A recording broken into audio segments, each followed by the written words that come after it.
Apakah memang sudah dekat akan keluarnya Ustaz?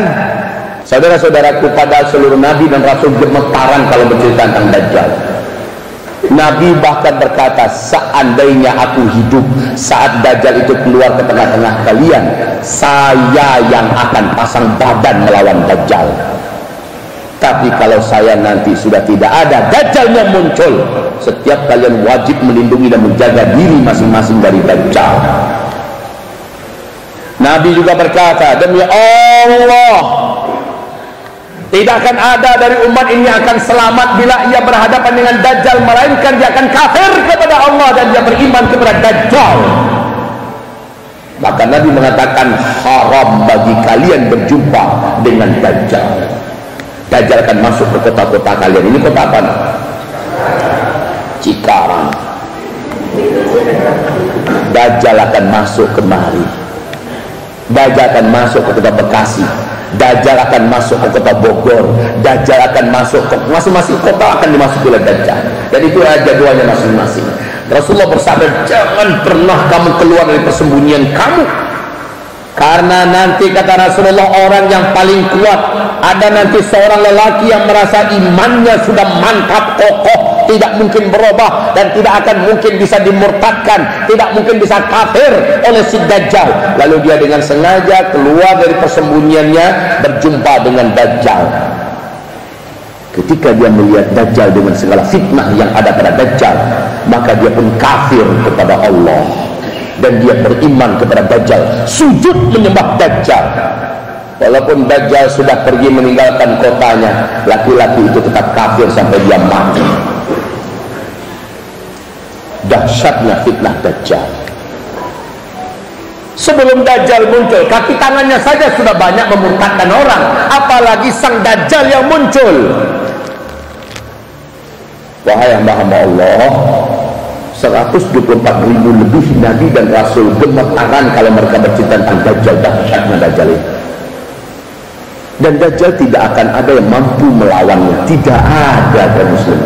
Tidak akan ada kekuatan apapun di bumi ini bisa mengalahkannya, kecuali satu orang, dan itu sengaja Allah simpan di langit dunia.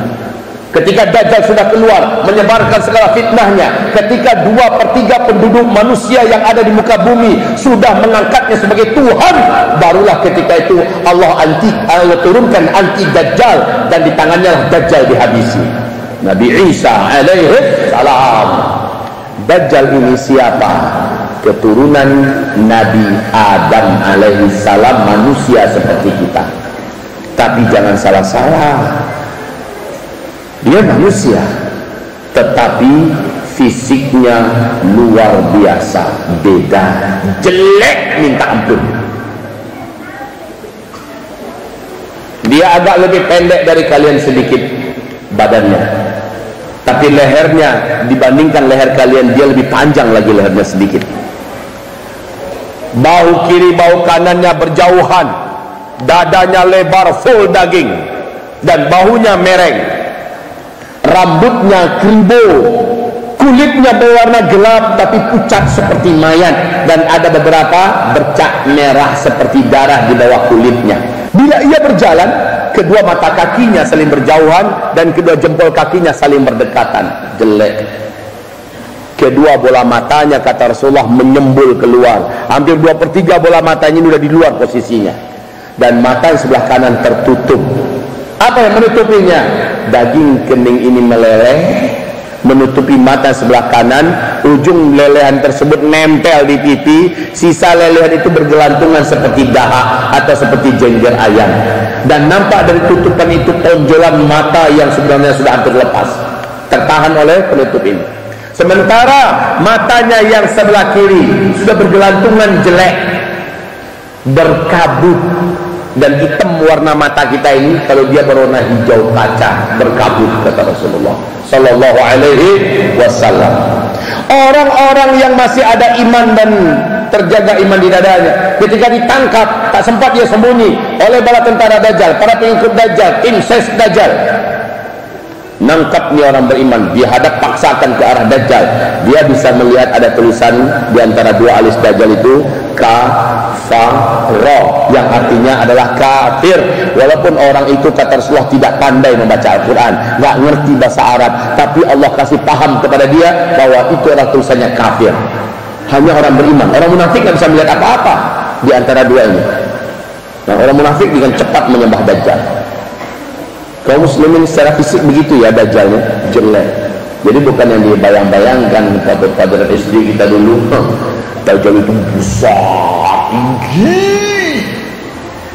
Waktu saya di Sydney, habis makan siang, ada kajian live di salah satu channel televisi resmi di Indonesia ini. Ustadznya di depan para audiennya ditanya apa itu Dajjal. Oh, jawabannya, Dajjal itu adalah manusia matanya satu di kening. Dia tinggi besar, saking tingginya kalau kakinya dimasukkan ke laut hanya semata kaki. Kalau dia melangkah 1-2 negara bisa dilangkahinya, jangan besarnya. Kalau dia bicara di timur, orang di barat dengan jelas bisa mendengar suaranya. Kalau dia kencing ke sebuah kota, banjir kota itu. Saya geleng-geleng kepala sendiri, saya ini sekali berdia jutaan followernya, pengikutnya, ngomong kayak gitu. Ini masih takhayul dongengan waktu SD dulu, itu disampaikan di letter televisi. Sedih saya Pak, tapi alhamdulillah Allah kasih ganti. Allah munculkan YouTube dan kita bisa berdakwah melalui YouTube. Jadi sedikit banyaknya ada penyimbang. Allah Maha Adil. Sekarang sudah saya sampaikan tentang Dajjal. Nah, Dajjal ini berarti adalah manusia biasa. Ya, hanya saja Allah berikan kepada Dajjal kemampuan di mana seluruh setan dari bangsa jin tunduk kepada Dajjal. Bayangkan ini, satu bumi ini setan tunduk kepada Dajjal. Bapak ibu bisa bayangkan kemampuannya. Sedangkan 5-10 setan saja mengikuti seseorang dari kalangan manusia sudah hebatnya luar biasa. Betul tidak? Bagaimana kalau satu bumi setan di bawah komando iblis tunduk kepada Dajjal? Kompak mereka kerjasama berkolaborasi dengan sempurna untuk memperbanyak calon penghuni neraka jahanam. Maka Dajjal mengatraksikan dengan tangannya kemampuan-kemampuan yang hanya Allah yang buat. Tapi dengan versi Dajjal itu sihir semuanya dengan bantuan setan. Nah, kaum muslimin, Dajjal ini Rasulullah katakan dia datang di hari-hari genting di muka bumi, di saat orang-orang boleh putus asa hidup karena kelaparan melanda di seluruh dunia, kekeringan melanda di seluruh tempat satu muka bumi. Dajjal datang menghidupkan bumi yang tandus, menurunkan air yang sudah sekian tahun tidak pernah turun dari langit.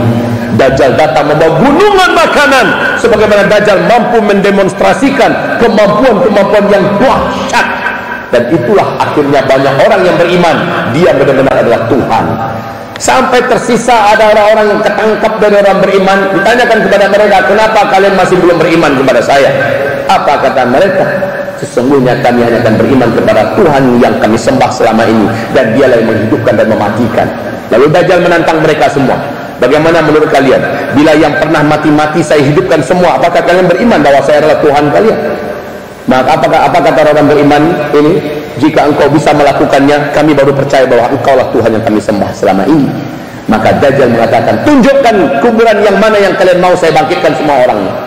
Insya Allah. Maka ditunjuk kuburan yang itu. Maka Dajjal cukup hanya dengan menunjuk seluruh kuburan itu.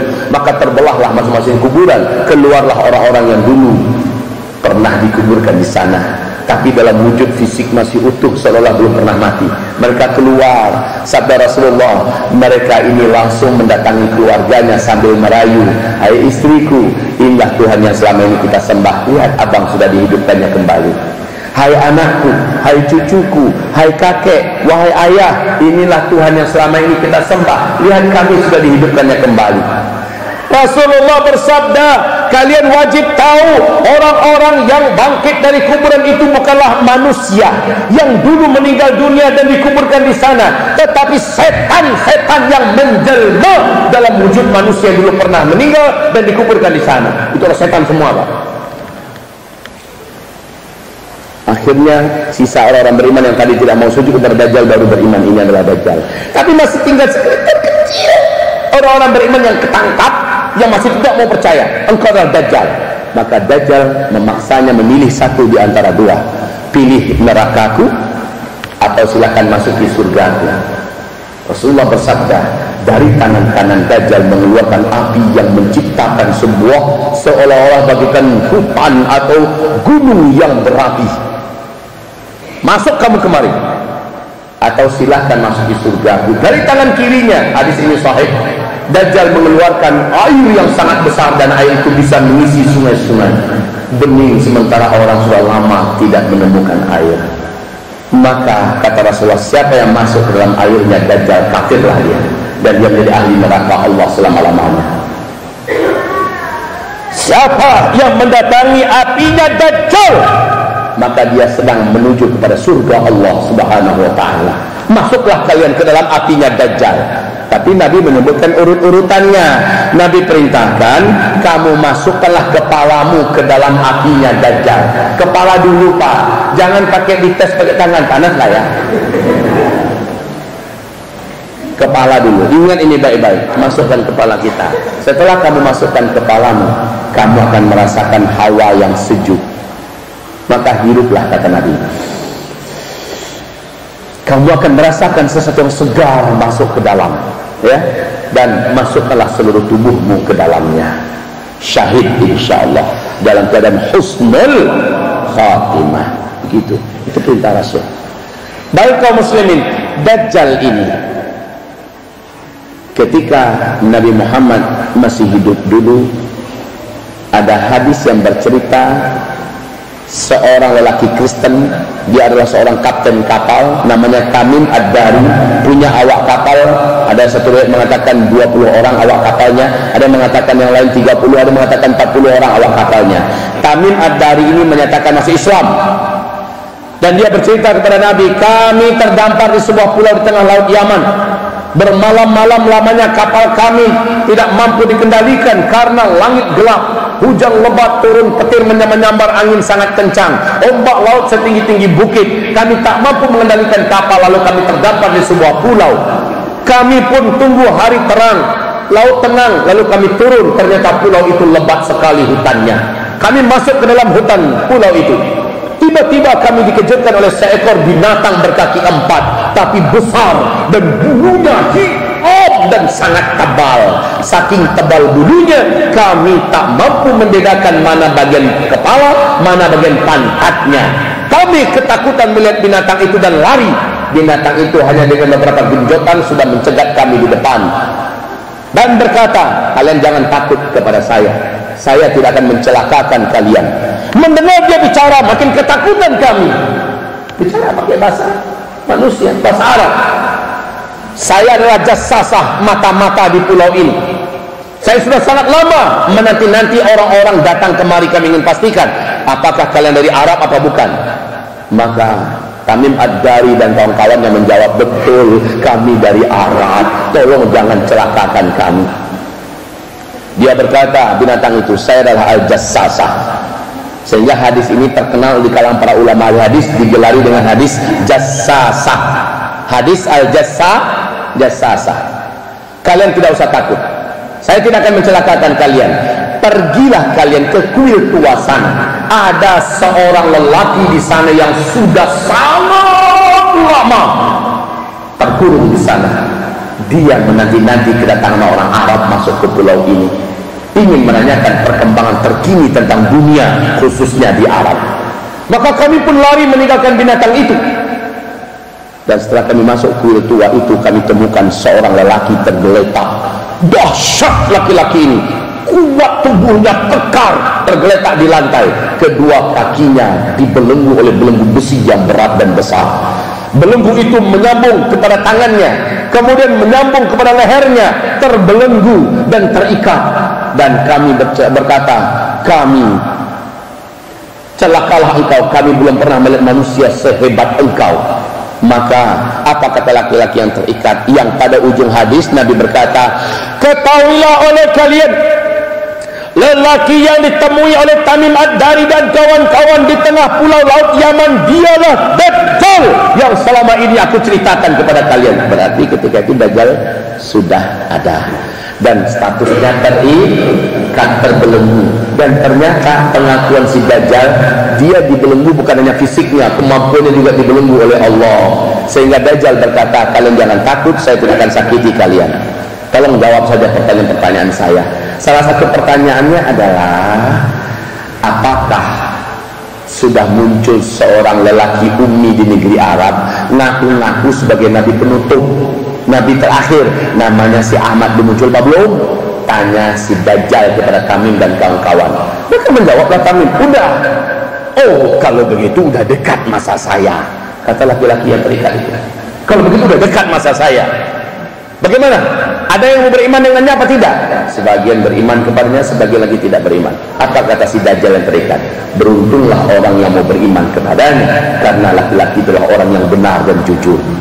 Kata-kata Dajjal ini ternyata berpengaruh kepada Tamim Ad-Dari, dan ini yang menjadikan Tamim Ad-Dari setelah sampai di Arab, dia datang ke Madinah menyatakan syahadat masuk Islam.